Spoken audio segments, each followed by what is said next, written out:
Good afternoon and welcome to the weekly business meeting of the South Carolina Public Service Commission. Today is Thursday, February 6th, and it's approximately 1 p.m. Before we begin, would you please join me for a moment of silent reflection?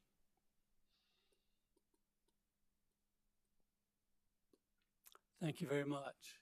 First, a roll call of commissioners present in the hearing room. We have Commissioner Belser, Commissioner Caston, Commissioner Carol Lee Williams, Vice Chair Williams, and I'm Delton Powers.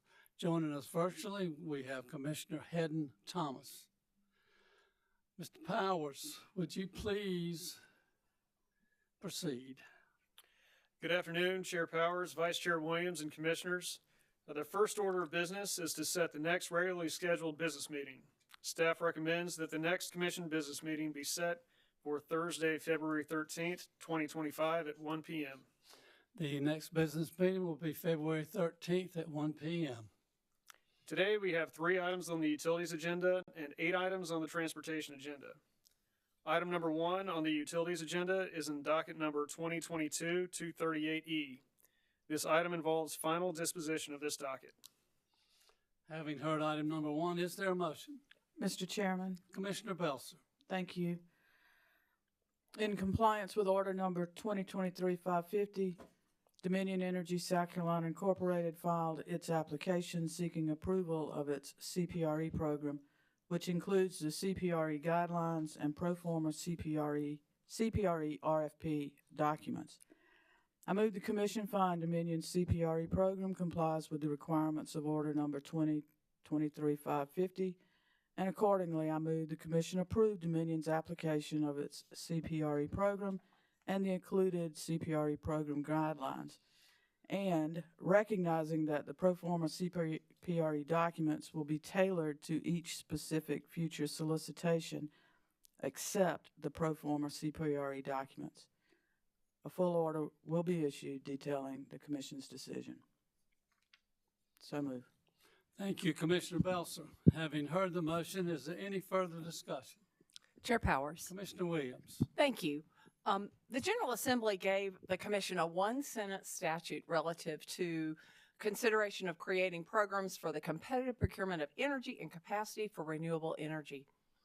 Under Section 58-41-20E of the South Carolina Code, the Public Service Commission's role is to determine whether CPRE programs are in the public interest.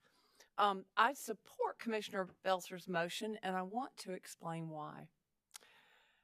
As I considered Dominion Energy South Carolina's application, it was based on the Commission's minimum guidelines. I find that the company has met those minimum guidelines and all the requirements found in the Commission's Order 2023-550. The Carolinas Clean Energy Business Association, or CCEBA, was the only intervener in this particular proceeding. They represent the private sector teams who execute some combination of the following: planning, constructing, owning, and operating renewable energy.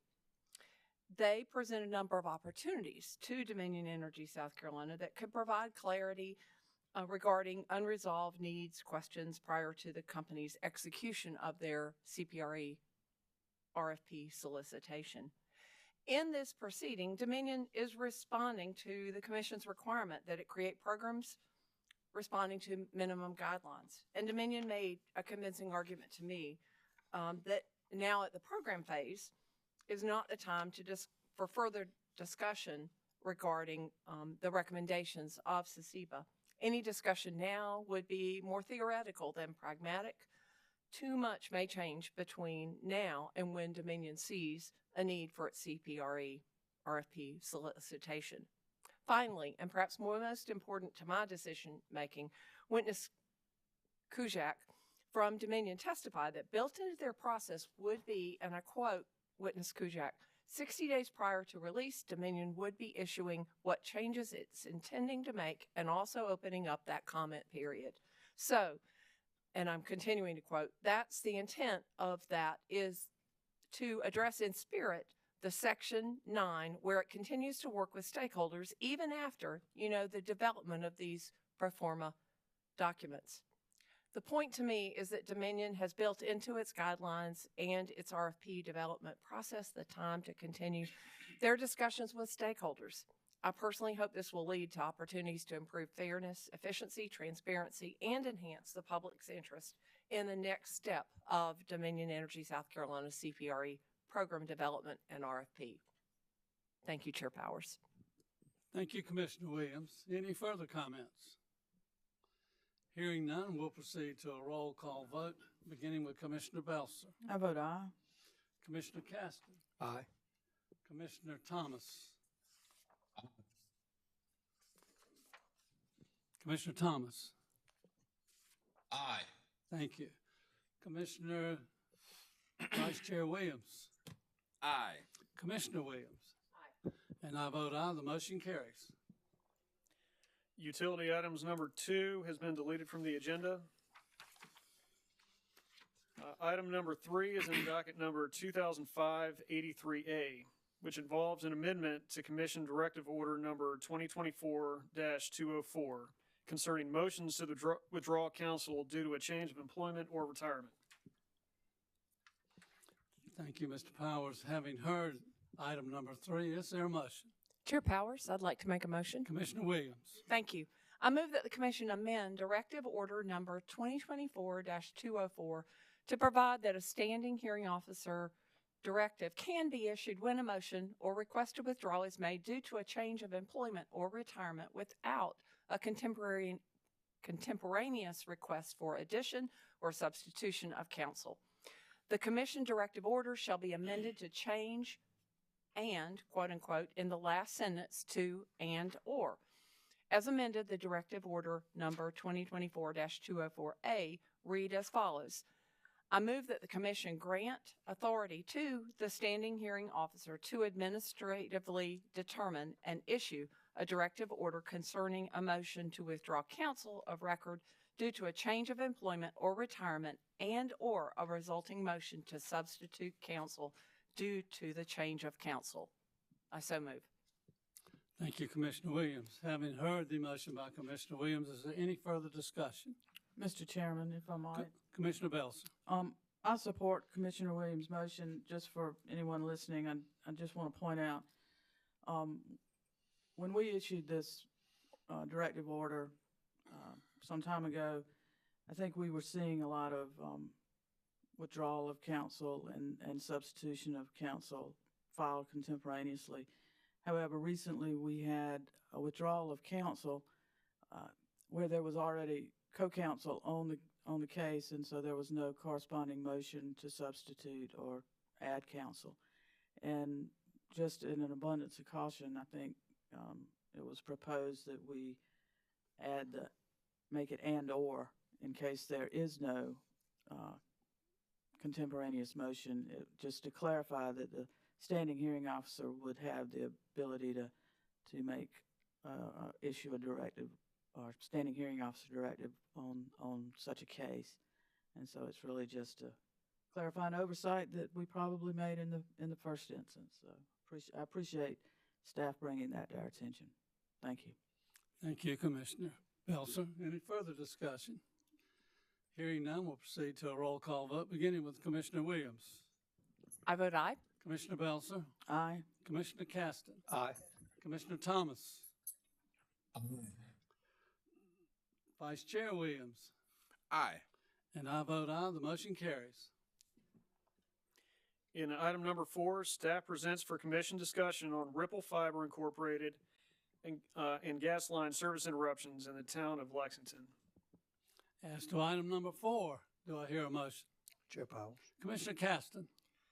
I move that the commission ask the Office of Regulatory Staff and its Pipeline Safety Department to investigate the incidents of gas line service interruptions and damage to multiple Dominion Energy gas lines in the town of Lexington, South Carolina, occurring on or about Friday, January 24th, 2025, allegedly as a result of digging by Ripple Fiber Incorporated. I so move. Thank you, Commissioner Caston. Having heard the motion by Commissioner Caston, is there any further discussion? Hearing none, we'll proceed to a roll call vote, beginning with Commissioner Caston. Aye. Commissioner Thomas. Aye. Commissioner Vice Chair Williams. Aye. Commissioner Carol Lee Williams. Aye. Commissioner Belser. Aye. And I vote aye, the motion carries. Mr. Chairman, that completes the utilities agenda before the commission. Moving on to the motor carrier agenda, in Part A, we have 3 applications for new Class C certificates. The commission can address these items together.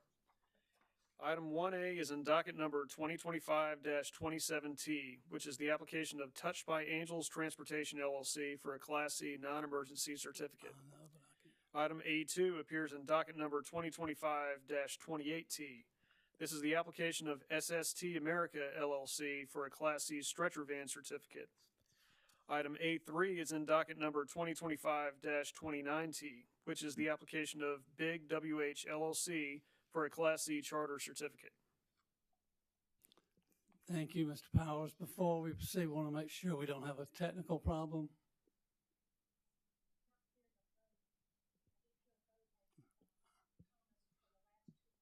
I can't hear it.